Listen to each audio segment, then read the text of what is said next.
Bom dia, boa tarde, boa noite. Diretamente de São Paulo, capital, está entrando no ar mais um Pode Cobrar. Eu converso hoje com Arnaldo Palma, que agora virou consultor também, é autor de e-books, autor de livros. A gente vai bater esse papo muito gostoso hoje sobre transformação de vida e virada de mindset. Já, depois do comercial da Mercedes-Benz e Europa Motors.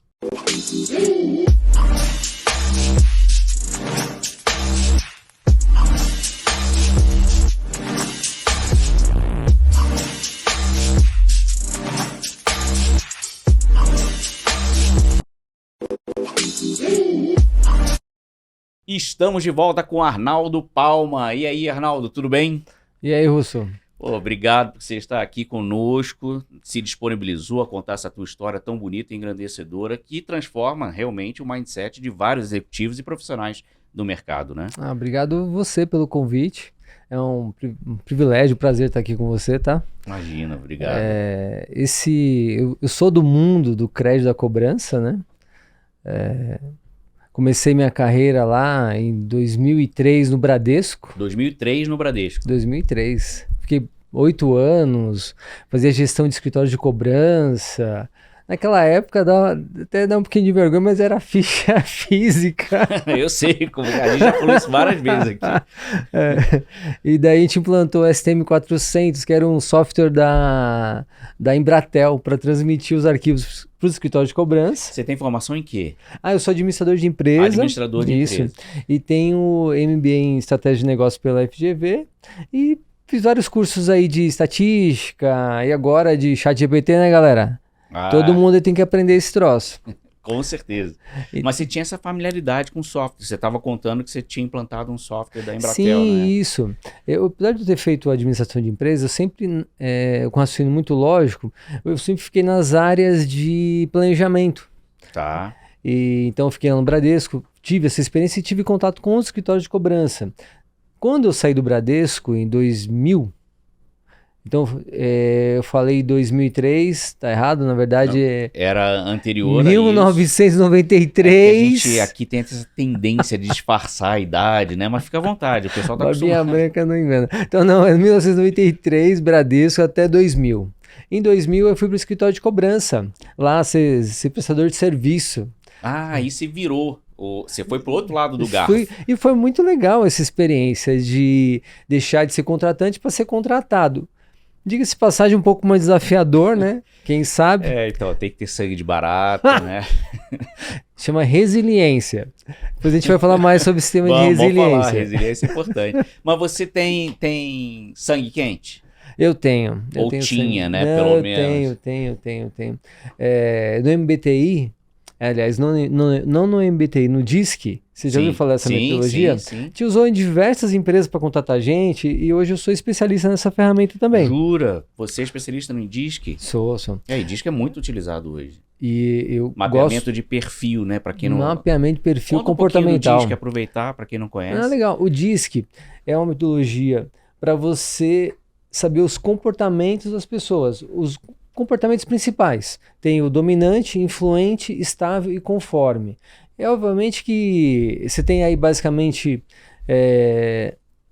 pouco. Eu costumo falar que é muito gato dentro do mesmo saco. Quer dizer, tem muita gente igual, mas na verdade porque cada pessoa tem uma intensidade em cada tipo. O meu tipo é o dominante conforme, que é o tipo de resultado e de dados. Mais focado a resultados. Então esse tipo é mais nervoso, é mais ali para cima. Como o tipo mais otimista é o influente. E daí uma pessoa mais planejadora é o estável. A pessoa se conhecer, saber exatamente o que ela faz toda a diferença. Além do DISC, eu recomendo muito um teste do Instituto Gallup. Depois a gente coloca o link aí. Sim. Que fala sobre os pontos fortes. Eu fiz esse teste quando eu já estava em contact center e pouco depois de fazer o MBTI, que é outro teste também, outra metodologia de gestão de perfis comportamentais, que é um pouco diferente, mas fala como a pessoa toma decisão, como que ela interage com as pessoas, de onde vem a energia, o MBTI. Mas o MBTI, o DISC, esse entendimento dos pontos fortes, que o Gallup fez uma entrevista com mais de 2.000 executivos e traçou 34 pontos fortes. e nós normalmente tem 5. Tá. Cara, isso para mim revolucionou a minha forma de fazer gestão de pessoas, de interagir com as outras áreas, na verdade. Porque um dos meus pontos fortes é a responsabilidade. E eu era muito de me preocupar com o problema dos outros. Quando eu descobri que isso é um ponto forte meu, eu comecei a usar ele melhor, como um ponto forte de verdade, não como um problema. E assim também, a mesma coisa vale, por exemplo, para o conforme. O conforme dele é cautela no DISC. Tá. Então, um cara cauteloso, tem um pouco medo, toma uma decisão rápida, fica pensando. Então, assim, mas é um superpoder também. Enfim, Sim. ele tem que saber usar essa característica dele. E é importante a gente reforçar que assim, não existe certo ou De errado. jeito nenhum, né? de jeito nenhum. Você precisa realmente ou se conhecer, ou o recrutador tem que entender a leitura daquele perfil para ver, inclusive, se a cadeira fit ou não, né? Perfeito. Da melhor forma. Assim, as empresas usam para te entender, mas você pode usar para você se entender. Então, assim, o DISC, pontos fortes, MBTI, entender os valores, que aí é outra coisa relacionada a coach, mentoria, é super importante. Aí o Russo estava me perguntando se eu sou cabeça quente. Eu sou cabeça quente.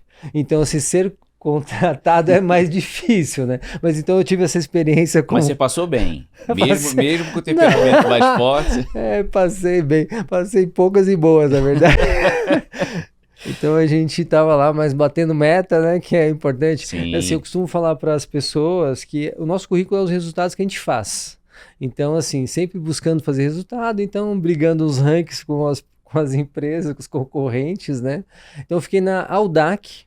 Audac, sim. Eu fiquei lá, a minha passagem pela Audac foi de 2000 até 2003, depois de 2006 até 2008. Tá. Aí eu saí, por um período passei pela CSU e por uma outra empresa de cobrança que eu fui o head lá montar uma estrutura e passei até pela CERC um tempo. Sim. Sim. Eu passei por 15 empresas, galera. 15 empresas. Dessas eu pedi a conta de 11 e 4 eu fui desligado por algum motivo. Não por ser cabeça quente. Não por ser cabeça quente. Resultado, mudança de estrutura. É normal, as coisas que acontecem mesmo. Mais ou menos eu optei por ter essa carreira aí de passar 2, 3 anos em cada projeto. Então, Sim. assim, passou 2, 3 anos, falei, poxa, vamos ver o que o mercado tá ali fazendo e tal. E foi muito legal. Foi, assim, trabalhar em ambientes complexos, em diversas empresas, toda vez que você muda de empresa, é um aprendizado. Tem um ano ali de, caraca, isso que eu tô pisando aqui em casca de ovo ali, areia movediça. E isso te exige muito emocionalmente. Por isso que eu me dediquei muito a aprender sobre essa questão emocional, né? Sobre como me entender as minhas equipes, né? Desde 2005 eu lidero equipes aí, equipes mais ou menos de 15 até 60 pessoas aí, de pessoal de estratégia, de planejamento, né? E são ambientes aí que tem que dar resultado. Então, você tem que se conhecer e tem que saber lidar com seus sentimentos e lidar com os sentimentos dos outros, né? Sim. Então, depois, chegando lá no final, na segunda passagem pela Audac, aí eu saí para Contax. Poxa, adorei trabalhar na Contax. Evolui muito lá. Isso aí foi de 2008 até 2010. Mas começo de 2008 até o final de 2010. 3 anos quase. 3 anos ali. Foi uma escola, a gente montou a área de estatística lá, junto com a galera que está arrebentando no mercado aí. A gente fez várias coisas muito legais lá de fazer mais resultado com menos investimento. Sim, essa era a ideia, sim. né? Ter uma esteira lá mais inteligente. E eu tive essa oportunidade de fazer isso lá. E isso como contratado, né? Contratado. Prestador de serviço. É. E depois eu aceitei para Cetelem. Como era o banco, Sim. virou Banco Cetelem, né? Sim. Comprou as carteiras e tal, mas lá como contratante. Eu fiquei 5 anos lá como contratante. Também fazendo uma implantação de projetos, É de estruturação. isso, né? Projetos, planejamento, focado ali em gestão de PDD. E aí lá eu era o head de planejamento responsável pela compra e venda de carteira. Sim. Compra e venda não, venda de carteira nesse caso, né? Tinha que aprovar com a França lá todos os valuations que a gente fazia, eu que liderava os valuations, eu que faço valuations. Inclusive eu tenho um e-book um manual sobre compra e venda de carteira. Só especificamente sobre É, compra e porque eu venda de fiquei carteira. 5 anos fazendo isso na Stelem e eu tinha tido essa experiência na Audac em outros lugares, junto com a Sim. KPMG, junto com alguns outros players aí do mercado que faziam compra. E ali eu estava vendendo daí. Então eu tinha experiência comprando e experiência vendendo. E eu montei esse manual para quem quer entender, dar os primeiros passos em compra e venda de carteira. Se você jogar lá na Amazon, Arnaldo Palma, tem lá manual de venda de carteira. Na Amazon. Na Amazon. A gente coloca também ali o nome, né, do material que você produziu. Agora, tudo isso vai ter um preço para o executivo. Né, como se fosse um sabonete deslizando numa superfície abrasiva. Quer dizer, esse sabonete vai deixando, né, pelo caminho um pouquinho, um pedaço, até ele praticamente se esgotar. Qual foi o preço para o Arnaldo dessa jornada toda? Cara, assim, fiquei bastante tempo na CTLM, né? Sim. E, assim, esses ambientes complexos, eles exigem muito da gente. Sim. Exige que a gente seja muito resiliente, saia da zona de conforto, sempre saindo da zona de conforto. Você tenha alta performance, sempre tem que ter alta performance, isso exige muito mesmo. Assim, eu tive um saldo disso mais para frente, eu ainda vou passar por mais 2 experiências que vai fechar esse pacote aí. Então eu optei por sair da CTLM para ir para antiga Nextel. Sim. Fiquei 3 anos lá na Nextel, liderando a questão de primeiro planejamento, depois terceirização de cobrança. Mas esse ambiente ali de recuperação judicial que a Nextel vivia era muito pesado. Então isso foi de 2015 até 2018. E nesse finalzinho aí desse estresse lá, cara, quando eu tava no Bradesco, eu pesava 76 quilos, foi mais ou menos. 76. Tua altura é 1,70, né? 1,70. Aí eu cheguei, cara, rapidinho, quando você casa, você já dá uma aumentadinha ali. Sai do mercado, né? Então você já sai se do folga. mercado, você já tá tranquilo. Então eu fui pra 83 e fiquei brigando ali. Então eu tava ali, confortavelmente fora do peso. Aqueles 6, 7 quilos a mais ali. E aí, cara, eu descontar, é o que você falou, eu acabei descontando todo esse estresse aí da vida de executivo, mais ou menos em happy hours e uma comida desregrada. Eu sempre gostei de esporte, então eu sempre fiz musculação, sempre fiz funcional, mas eu vi que quando eu mudei de 39 para 40 anos ali, o corpo muda também, e eu já fui de 83 para 87. Aí de 87 eu já não conseguia voltar. Eu fiquei 20 anos com 83, não conseguia baixar de 83 por causa do meu estilo de vida, que eu queria não ser regrado com bebida e comida, então, mas eu não conseguia voltar. Depois eu fui para 87. Aí de 87, quando eu fiz 45, eu fui para 90. Aí eu falei, 90? E não tava, foi muito rápido daí de 87 para 90. Eu falei, não. Você tava onde? Tava na Nextel. Nextel. Né? Então daí eu falei, não tá legal isso aqui não. E na época do Nextel eu tava com pressão alta, colesterol alto, tava todo cagado em termos desregulado, de... Todos regulados. E você tem alguma doença crônica, pressão, diabetes? Cara, eu tô igual criança agora, bicho. Tá zeradinho. Zerado. O meu triglicérides tá em 57. Nossa. Tipo, se não for uma pessoa que pratica esporte, os caras falam que a pessoa tá com pouco. É muito pouco. Sim, isso aí. sim, Teria que ser um pouco mais. Então aí, nesse contexto aí de pesar 90 quilos, tá totalmente insatisfeito com o meu corpo e não sabendo gerenciar bem esse estresse aí, descontando na comida, bebida, o estresse de ser um executivo. Sim. De alta performance. Sim. Então eu, em 2019, começo de 2019, no final de 2018, eu fiz um curso de inteligência emocional. Eu fiz vários cursos de autodesenvolvimento. Eu fiz de trainer, que é para palestra, fiz de para teacher, que é de PNL, e nesse final aí foi um que eu fiz de autoconhecimento e mexeu comigo, falou, poxa, você precisa tomar algumas decisões. Normalmente as pessoas tomam decisões quando o bicho pega, Sim. tem um infarto, tem uma coisa, e a pessoa toma a decisão, ela não consegue tomar decisão. E a mudança de hábito envolve a decisão. Então você precisa ter essa força motivadora para mudar, né? E eu tive essa insatisfação com o que eu estava vivendo, e eu mudei, cara. Aí eu comecei achei que ia correr, eu falei, poxa, eu vou correr. Porque correr, cara, não combina com bebida, combina com... É o que se chama de hábito mestre, né? Porque o hábito, ele sempre anda acompanhado. O hábito, ele sempre... Seja ruim, ele tá acompanhado com um monte de hábito ruim. Seja bom, ele tá acompanhado com um monte de hábito bom. Então, eu falei, poxa, eu vou começar a correr que vai ser um hábito legal. E eu sou disciplinado. Pra mim é fácil fazer isso. Eu falo que...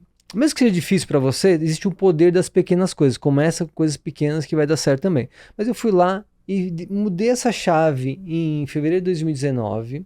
Comecei essa jornada com a corrida. E eu comecei consegui correr 3 km. Curtas distâncias.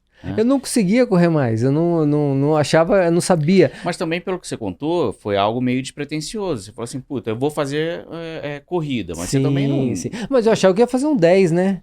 Pelo menos 10 um 10. km, né? Cara, você não sabe o quanto você tá fora de forma se você não faz um teste. Faz um teste de explosão. Se não começar, de 100 metros. Corre 100 metros, não precisa ninguém tá vendo, num parque, escolhe um parque meio vazio e corre 100 metros no cacete. Aí você vê como que você tá de performance, de condicionamento físico. Daí eu comecei lá com esses 3 quilômetros e cheguei, cara, e fui até 70 quilômetros. Isso durante um período grande, que é o que eu queria contar para vocês. Sim. Aí, todo esse trajeto. E o peso, galera, quando você tem resultado, você é motivado. Então, eu saí lá dos 90 quilos que eu estava no final de 2018, para junho de 2019, eu estava com 74 quilos. De 90 para 74. 74 quilos, galera. Assim, eu não quero ficar, tipo, um negócio fit aqui, não é bem essa história. Mas eu fiquei muito feliz. Por quê? Porque... eu não conseguia baixar de 83. Então, quando eu baixei, fiquei muito feliz. Isso motivou a dar uma continuidade. Sim. Aumentar. Sem dúvida. Aí eu comecei lá e eu aumentava 2 km por semana. Eu pesquisei, li 6 livros sobre corrida. Tem um negócio que chama ponto de ebulição. Que todo mundo sabe que a água, quando ela ferve, quando atinge 100 graus. 100 graus. Isso... né, em CNPT, né, ao nível do mar. Mas veja que interessante, se você desligar com 90 e depois ligar de novo, você tem que esperar de novo. Então o ponto de ebulição, eu chamo na minha metodologia, é o seguinte, é você fazer algo até chegar ao ponto que ela vai ter energia para acontecer a mudança. Então eu fiz todos os estudos sobre corrida, li 6 livros, contratei uma assessoria super importante. Né? Sim, Você está sempre, não só o físico, trabalhando o físico, mas a mente, né? Eu acho super importante. Inclusive, nesse mapeamento de perfil comportamental, autoconhecimento, um dos meus valores é o conhecimento. Sim. Então, assim, para mim é muito importante conhecer, aprender coisas. Então, a minha missão... em 2017, perguntou qual a sua missão? Eu tava num treinamento, falei, missão? Fala assim, de lata? Qual que é a minha missão? Sim. Tipo, empresa? Falei, caraca, velho, não tem, não sei. Daí eu fiquei pensando, qual que é a minha missão? Eu fui vendo, fui trabalhando, eu tinha, na verdade eu ia ter que falar no dia seguinte, então eu fiquei matutando sobre aquilo. Eu vi a Oprah, vi vários artistas famosos, o que eles tinham de missão. Pô, missão, o cara fala ali mais ou menos que ele tem o dom e o que ele sabe fazer melhor, né? Mas já ouviu falar aquele Ikigai? Sim. Eu tenho um e-book que chama Multipatamar, que o último exercício é o Ikigai. Mas isso depois colocamos aí. Então eu, naquele momento lá que eu não sabia nada disso, nem sabia o que era Ikigai nesse momento, eu falei, poxa, eu gosto de aprender. Eu gosto de ensinar.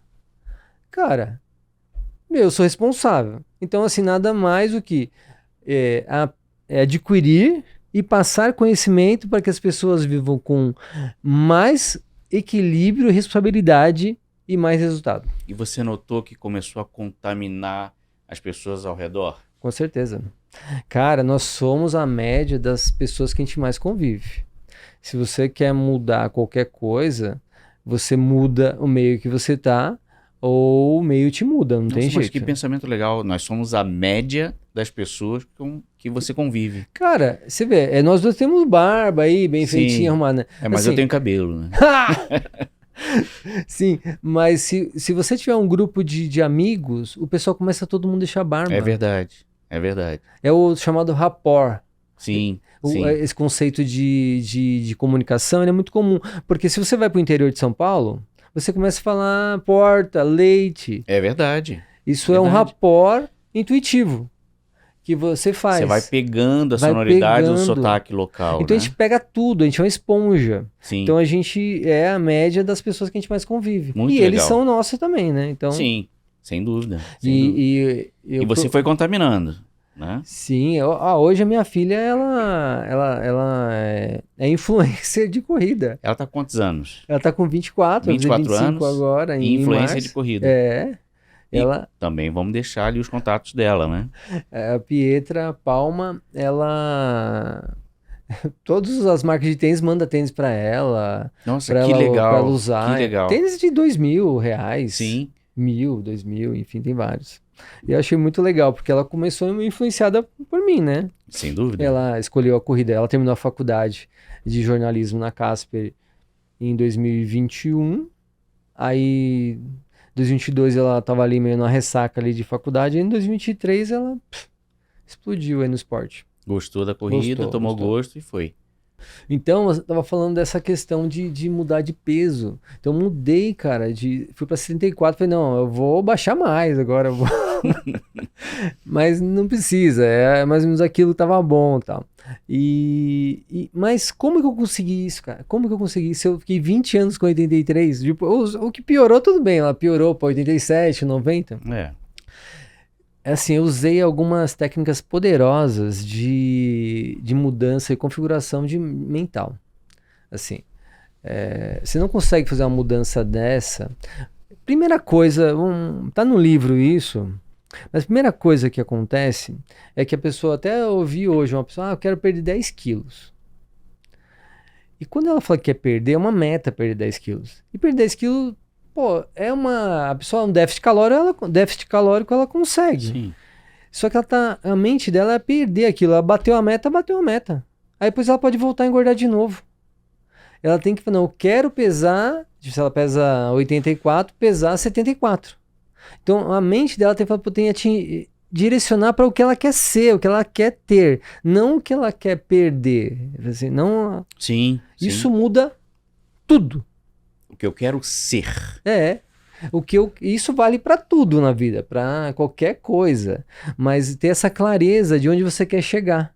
Então eu mudei, falei, puxa, eu quero pesar 74 quilos e fazer uma maratona. Daí eu coloquei aquele alvo e cheguei nele. Foi muito legal isso. Muito Você falou legal. no intervalo de 3 anos, não é? Não, esse primeiro foi no primeiro ano ali. Já no primeiro ano? Lá no primeiro ano. Assim, isso não aconselho, só se você tiver...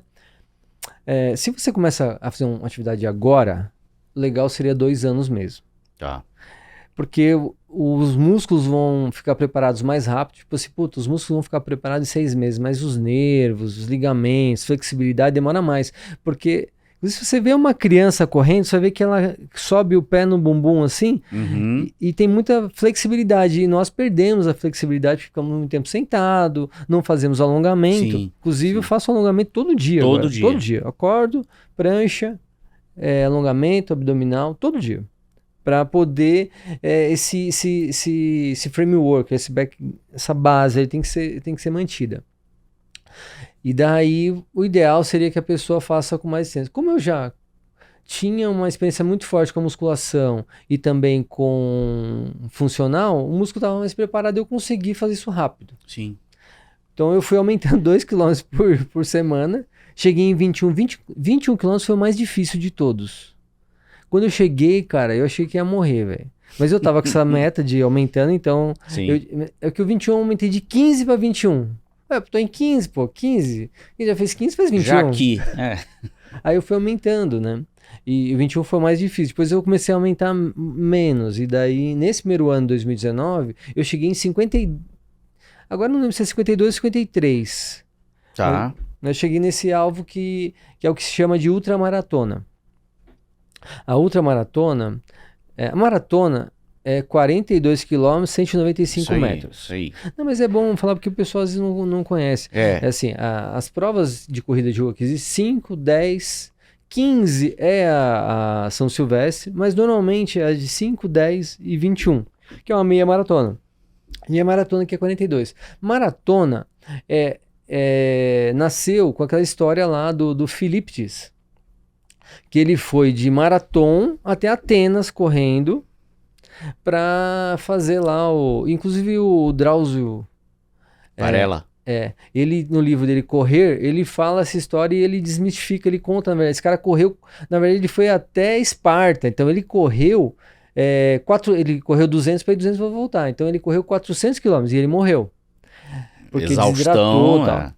Mas aí o exército inteiro correu de Marathon até Atenas. Então, essa distância de Atenas até Marathon é 40 km. E depois, na Olimpíada da Inglaterra, não lembro o ano agora, para terminar em frente do castelo, dava 42,195.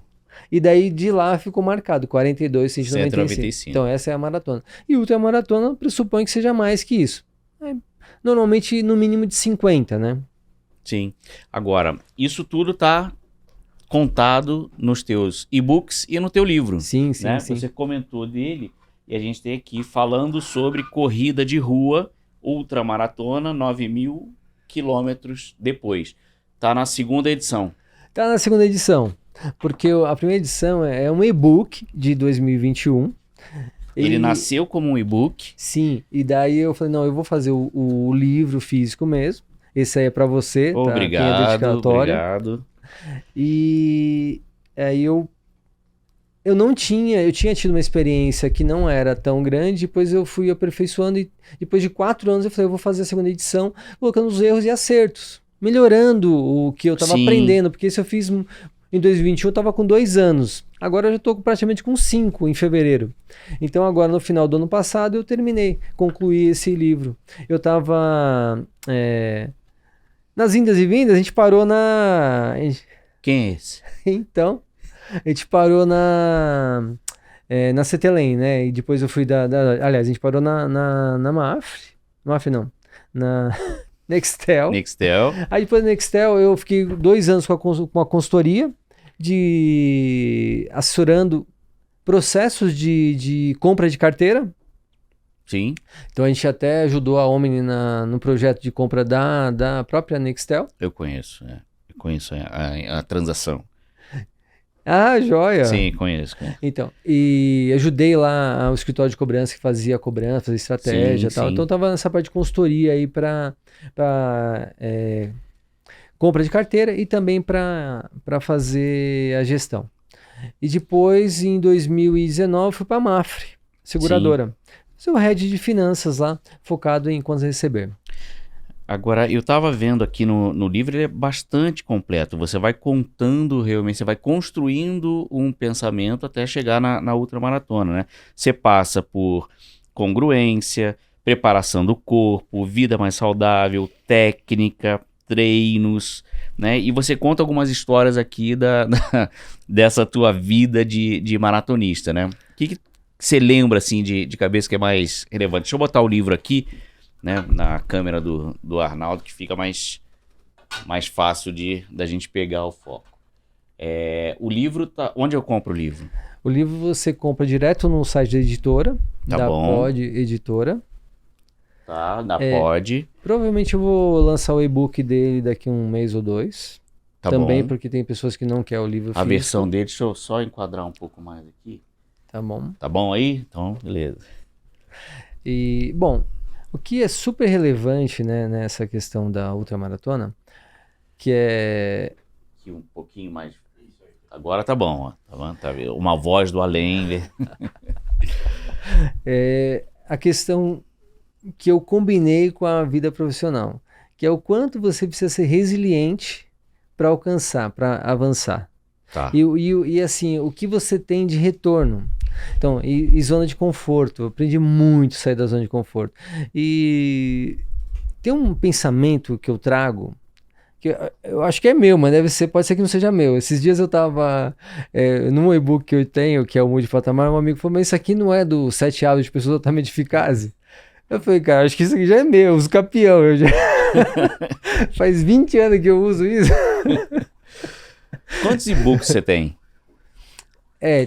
Tem o Mude de Patamar e tem o Como Vende Carteira. E Sim, esse aqui é o livro físico. E esse aqui é o livro físico. O livro, eu folheei aqui, essa cópia é minha, ele é super ilustrado, né? Tem imagens, eu até brinquei com o Arnaldo aqui, porque ele coloca uma foto dele do antes e do depois, né? Sim. É uma transformação realmente, né? Que você passou na tua vida, né? Eu cheguei num ponto que não estava legal para mim ali e toda a mudança que eu tive, então de reduzir de 90 para 72 quilos, que foi 18 quilos em basicamente pouco mais de 6 meses, e usando a técnica correta para fazer isso, que é o que eu acabei de falar agora há pouco, Sim. E também essa evolução com a performance mesmo, aumentar a velocidade e aumentar a distância. Cara, com 46 anos, eu estava participando de prova que eu ficava entre os 20 primeiros. E eu tinha pedido para você contar isso. O que você tem aí de memória de uma prova? As provas de 5 km, você corre no máximo batimento cardíaco, né? E uma que eu lembro aqui foi aqui sai do shopping aqui perto da Ponte Estaiada. Qual que é o nome do shopping mesmo? Da Ponte, Morumbi Shopping? Não no Morumbi, do outro lado. Marketplace. Não, do outro lado da Marginal. Do outro lado da Marginal tem o Shopping Cidade Jardim. Cidade Jardim. Sim. Então, sai do... São Paulo, tá? São os shoppings aqui na região aqui. Então, você sai da Cidade Jardim e sobe a Ponte Estaiada e volta. Sim. Cara, ali, eu tava até bem preparado, eu queria bater um meu RP lá. RP é recorde pessoal, obviamente, né? Mas é um termo que... o termo da corrida, vamos falando aqui, pace. Então eu fiz um pace de 4:11, sei lá. O pace é quantos minutos demora para correr 1 quilômetro. Isso os corredores falam toda, pace e RP. Ou PR, né? Que é o contrário, que é em inglês. PB, é Personal Best. Então, lá, cara, eu cheguei junto com a terceira colocada do feminino. Eu cheguei e tinham passado acho que uns 15 caras só. Eu tava ali evoluindo, né? Falei, caraca, bicho, será que eu consigo chegar em primeiro nessas provas aí?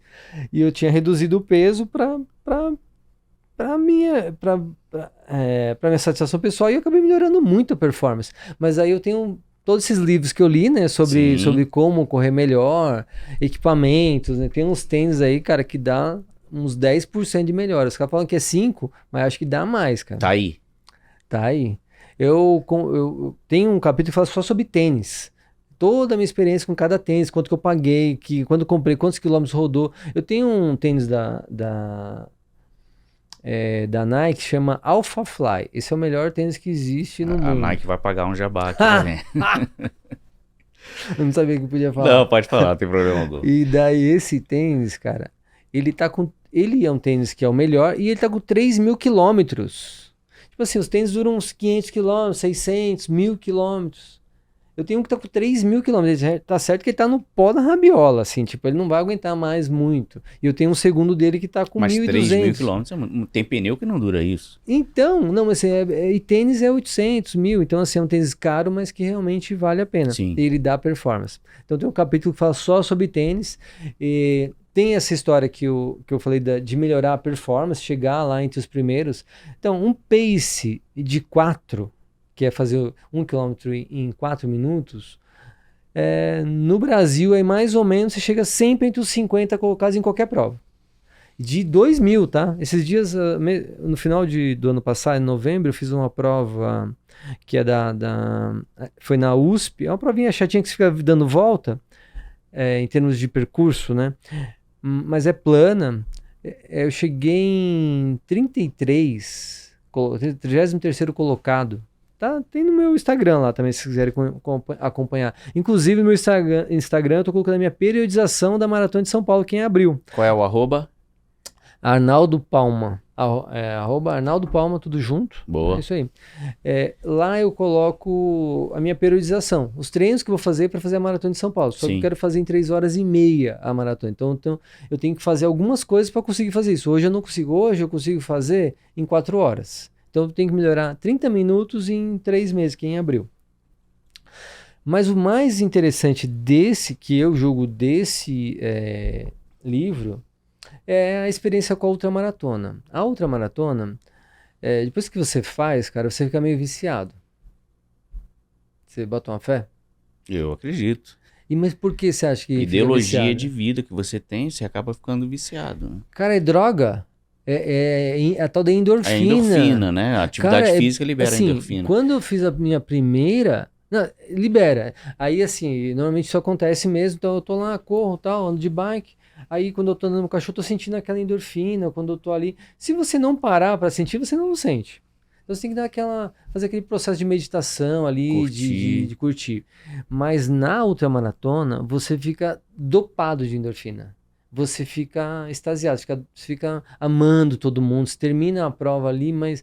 Porque é a endorfina... E a dopamina, que é de ter batido a meta, de ter conseguido realizar. Então, os caras viciam nisso, e eu viciei nisso. Sim. Que é um vício, diga-se passagem, que é bom pra caramba, né? Desde que você não exagere Então, por exemplo, o que eu faço? Eu faço meu treino durante a semana, eu não faço de sábado, porque sábado e domingo é da família.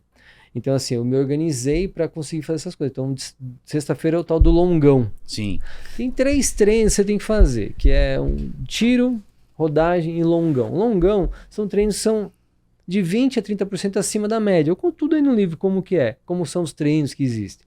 E o longão, por exemplo, amanhã eu vou fazer 30 quilômetros. Eu vou sair lá de casa, eu moro no Jaguaré, e vou pro Ibirapuera e vou voltar por Bourbon, eu vou dar um giro em São Paulo amanhã. Mas vou fazer bem na manhinha e tal. Sim. E esse é o todo longão. E esse gera endorfina, cara. E esse objetivo é o equilíbrio de calorias, né? Porque um treino desse gasta 2.000 calorias e mais o bem-estar de fazer um negócio desse. Ou seja, você perde um Big Mac num treino desse, né? Esse é o... E eu faço bike, eu também faço 12 semanas, que é um Big Mac também. Um Big Maczinho.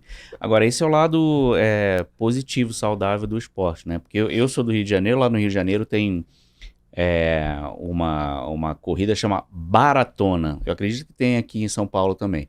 Quer dizer, vagabundo transforma a corrida numa maratona de bar. Você sai na Zona Sul, você passa por 42 bares... Né? E é uma corrida de dupla. Meu Deus! Ganha quem chegar no final com a sua dupla, né? Porque você tem que parar no bar e tomar 2 tulipas de chopp. Então é uma prova de resistência, é super difícil. Eu nunca fiz, mas tenho amigos que não conseguiram concluir a prova. Muito difícil. Vagabundo inventa tudo, né? Isso aí não transforma o negócio. Que incrível. Mas corrida é para todo mundo, por quê? O que eu tive de experiência? Quando eu estava cortejando a minha atual esposa, né? A gente estava ali naquele namoro. A empresa que eu trabalhava tinha uma equipe de corrida, tinha uma preparação, tinha toda uma estrutura. Sim. E ela sempre gostou muito de esportes, ela sempre gostou muito de corrida, e eu tava mais para baratona do que efetivamente correr. Mas me inscrevi porque era uma atividade depois de expediente, né, com acompanhamento, e a gente estava treinando. Você fez assessoria de corrida, então? Fiz. Eu tava com um tênis, né, e longe de ser um tênis adequado, mas era um tênis com um amortecedor bom, né, e me preparando para uma provinha de 5 km. No dia da prova, isso foi lá no aterro do Flamengo, eu coloquei um outro tênis, eu troquei o tênis. No primeiro quilômetro, eu estava sentindo uma dor excruciante nos 2 joelhos, mas muito. A ponto de eu falar com ela, eu falei o seguinte, ó, você vai, né, era uma prova, né, também um círculo, né? Sim, falei, ó, eu vou atravessar o canteiro central, eu te espero no quilômetro final. Vou matar aqui, vou roubar um pouquinho a prova. E ela voltou, né? Quando passou pelo quilômetro final, aquele negócio, né? Sou galã, estou cortejando, vou Você correr, foi? vou mostrar, e fui. Cara, cheguei no final, concluí 2 quilômetros, né? Mais a distância do canteiro central. E fui pra casa. O joelho começa a inchar, mas muito inchado, né? Fui fazer uma ressonância. Resultado, fratura por estresse nas 2 cabeças do fêmur. Fiquei de muleta durante muitos meses tentando recuperar aquela fratura. Por isso eu pergunto, assim, é para qualquer um? Olha, na verdade, é para qualquer um, mas tem que ter esses, vamos dizer, essas precauções. Então, assim, como eu disse, se você não está muito tempo parado, começa com uma caminhada. O músculo ele fica mais pronto, mais rápido do que os nervos. E pode machucar mesmo, porque imagina, em 10 mil quilômetros você faz 10 mil pulinhos. Sim. Então imagina, pulinho. Em Impacto, 20. né? Então é muito impacto, é muito impacto. É muito mais positivo, por exemplo, se a pessoa tem uma dor no joelho, eu acho que é muito mais positivo ela começar a caminhada e corrida. Ela pode demorar um pouco mais, porque ela precisa fortalecer e procurar um profissional de esporte ou um médico, talvez, depende da dor, do que ela ficar no sofá. Se ela ficar no sofá, vai piorar. Então, a dor que ela tem, ela vai piorar. Ela não está agindo ativamente, ela está ali passiva, esperando a morte da bezerra. Então, assim, o ideal é que a pessoa só se entenda, conheça o seu limite e não ultrapasse os limites. É isso. Sim. Então, quando eu fiz a minha primeira ultramaratona, foi 52, eu terminei com dor na banda iliotibial. Porque tinha muita descida. Deus me livre ter isso. Explica, por favor. É um nervo lateral. Nervo lateral aqui da coxa. Não sou no joelho. Ele não, vem, muito ele, menos eu. Ele desce tudo aqui e ele fica do lado do joelho. E ele te limita a mobilidade. Dói pra caramba. Dói demais. Então, e daí eu fiz uma fisioterapia ali de 2, 3 meses, bastante elástico. Assim, o joelho, assim, principalmente para quem começa a correr um pouco mais velho, depois dos 30, eu tô depois dos 50, eu tô com 51.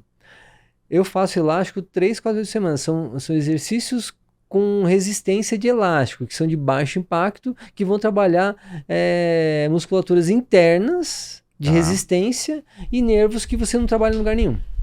Então, assim, tem essas precauções para serem feitas, né? Então, é para qualquer um, desde que tenha um rito aí para fazer. Para chegar. Agora, depois que você realmente virou o mindset, que você virou um corredor profissional, você enxergou, né? Você traçou esse paralelo com aquela tua vida corporativa. E daí você extraiu lições para você, que você absorveu, mas que você entendeu que poderia condensar isso numa mentoria, numa consultoria. Perfeito. E hoje você trabalha com isso, né? Perfeito.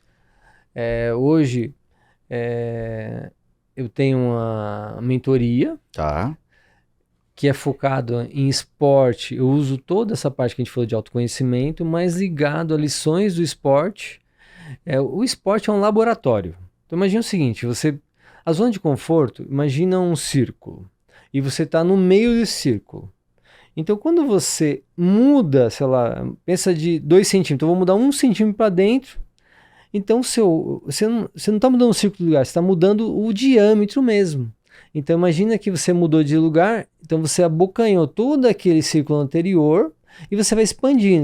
Então, você sai da zona de conforto de maneira com pequenos passos, ou pode ser com grandes, depende da intenção da pessoa ali, a motivação dela, mas a corrida, por exemplo, faz você conseguir mudar a sua forma de ver a zona de conforto, porque toda semana você se supera, você vai superando, batendo metas, então você vai mudando, e essa mentalidade de mudar de zona de conforto, melhorar a resiliência também, porque o que acontece? A resiliência, que a gente falou brincando no começo, é você aguentar o tranco. E para isso você precisa ter uma mente forte. E o esporte, por mais que ele está fortalecendo seu corpo, está fortalecendo sua mente, porque você está se superando direto. Sim. E daí depois, vamos dizer, por exemplo, em 2022 eu dei um passo para trás. eu tava com uma dor no quadril, tal, daí eu fui, fiz fisioterapia e tal, e foi o ano que eu menos corri. Eu corri 1.500 quilômetros em 2022, e eu tava correndo 2.500 em 2021, e em 2023 corri 2.300. Porque eu tava com uma dor, mas eu tava com um errinho de passada. Daí eu fui no profissional, ele gravou eu correndo, viu que eu tava dando uma reboladinha assim. Eu tô brincando. O quadril, eu desci o quadril um pouquinho, bem. Marcha olímpica, praticamente. Tipo, uma marcha, tipo, mas mínima, uma marcha olímpica mínima. Porque quando eu pisava, esses tênis maximalistas que a gente usa, ele é muito fofo. Daí ele fazia assim e tombava. E do jeito que eu pisava, aí a médica falou, pô, é aqui o problema. Eu falei, pô, que legal, cara, ainda bem que a gente descobriu. E eu fiz várias ressonâncias para ver o que era, se era coluna, se era o que era, e depois eu ajustei. Então, assim, realmente, qualquer esporte que você se dedica muito, é bom você procurar os profissionais que vão te ajudar ali a não ter lesão, a ter... Hoje, a minha prioridade é ter continuidade. Eu quero estar correndo com 80 anos, como é o caso do Drauzio. Sim. Fazendo maratona, cara. Sim. Então, assim, só que você precisa realmente cuidar do seu corpo. Tem que fazer fortalecimento, musculação para todo mundo acima dos 30, principalmente acima dos 40, e mais principalmente ainda quando vai ficando mais velho, tem que fazer musculação. E daí eu faço calistenia e tal, para poder manter ali. Eu não sou muito aficionado nisso, mas eu faço o tanto necessário para dar uma base. Então, assim, a mentoria, ela tem tudo isso, toda essa bagagem por trás, e esse laboratório que é realmente o esporte é incrível, cara. Todo mundo deveria fazer uso disso, porque é muito simples. Para você começar, não precisa de grande coisa. É um tênis, realmente, um tênis de boa qualidade. Eu tenho várias dicas ali, depois você lê o livro. Dos tênis que você não deve usar. Eu não falo dos que não deve, mas eu falo dos que você deve, já tá bom. Daí o que acontece? Você consegue fazer isso e usar o esporte ao seu favor. Tem uma coisa aqui para mim que eu trago, e eu falo bastante no LinkedIn sobre isso, que também é Arnaldo Palma, é sobre você fazer um equilíbrio do estresse do dia a dia usando o esporte. Então o esporte, ele pode ser uma ferramenta poderosa para você conseguir equacionar. Então eu vejo, é muito comum você ver os executivos descontando, como a gente falou no começo, na bebida, na comida e coisas piores. E o esporte, ele é um amigaço aí para você colocar e ser esse equilíbrio do estresse do dia a dia. Então essa é o meu mantra hoje, é você usar o esporte para aliviar o estresse do dia a dia. E na mentoria eu falo disso, nos e-books eu falo disso, e eu tenho uma palestra que eu falo exatamente sobre como sair da zona de conforto, aumentar a resiliência, trabalhar a performance. Tem algumas coisas que eu criei um processo que chama 3C, que é consciência, congruência e consistência. E daí no e-book Multipatamar tem toda a lógica disso, de você ter consciência, a consciência de você, consciência do seu meio, consciência de onde você está. Para isso a meditação é essencial. Aí tem a questão da congruência. Assim, se você está fazendo alguma coisa que vai contra algum valor seu, ou se você não está preparado para aquilo, você se autossabota. A autossabotagem está relacionada a não ter congruência de alguma coisa. E por final, a consistência, que são os hábitos. Consistência é fazer o que tem que ser fazer o que precisa ser feito na hora que precisa ser feito. E como criar isso? Aí tem usar coisas simples, mas que tem muito valor, que é, por exemplo, para você criar um hábito novo. Então, a primeira coisa é você tomar uma decisão. Mas depois, são as influências que você tem também. Será que as pessoas estão se relacionando, você quer fazer, elas não querem? Então, se você colocar 2 ou 3 amigos que estão querendo fazer o que você quer, vai te ajudar. Porque vai te ajudar na sua influência ali, na sua média. Não abandonar amigos, pelo amor de Deus, né? Mas criar ambientes que vão favorecer você a mudar. Nós respondemos com o que a gente consome. Então, se a gente consome só notícias ruins, ou se a gente consome filmes muito trágicos, ou a gente perde muito tempo rede social e Netflix, por exemplo, que eu acho que tudo isso é legal, rede social, né? Tudo é legal, mas tudo que passa do limite te influencia. Os extremos são ruins, né? É isso, é equilíbrio. Então... Perfeito.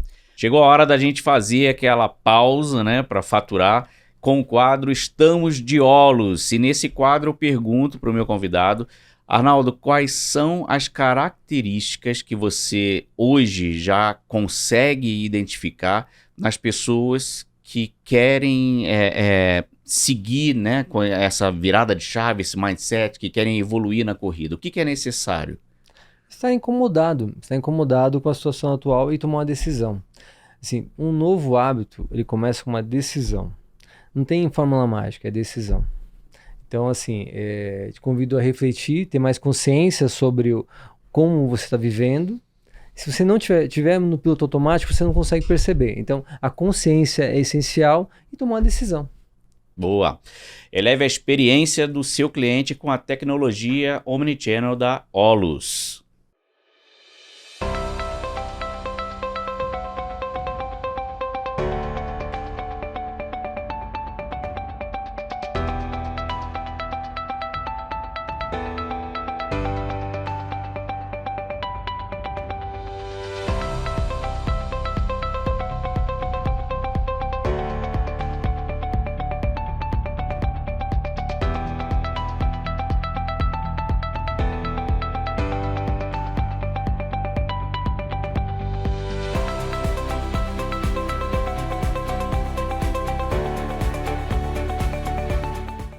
Chegou a hora da gente afrouxar a gravata, sair do trabalho e vou perguntar aqui no quadro Happy Hour do Cacildes pro Arnaldo. Arnaldo, no teu Happy Hour ideal, o que não pode faltar? Não pode faltar a boa conversa. Assim, eu acho que o Happy Hour é para você descontrair com amigos, pessoas que você gosta, bater papo, tomar uma cervejinha. Cacildes. Pode ser a Cacildes, uma boa cerveja, tomar um vinho. Eu acho que o mais importante do Happy Hour é você estar com pessoas que você gosta. Boa. Cacildes, pessoal. Saúdes.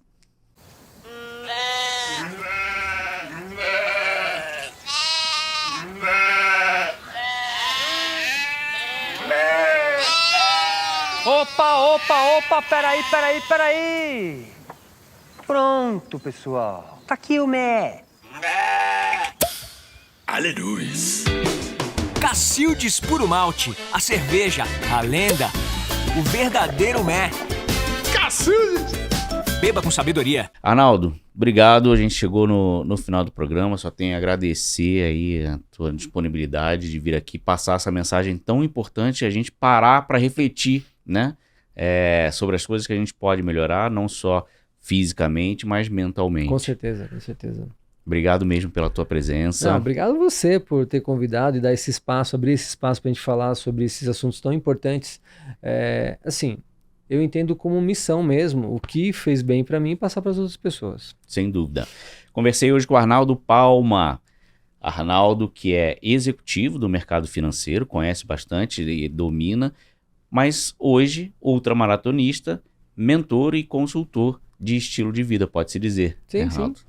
E você já sabe, se você ainda não se inscreveu, inscreva-se no canal, não deixa de esquecer de deixar o seu like aqui conosco, siga a gente nas redes sociais, no TikTok, no Instagram. Este é o Pode Cobrar, nos vemos por aqui.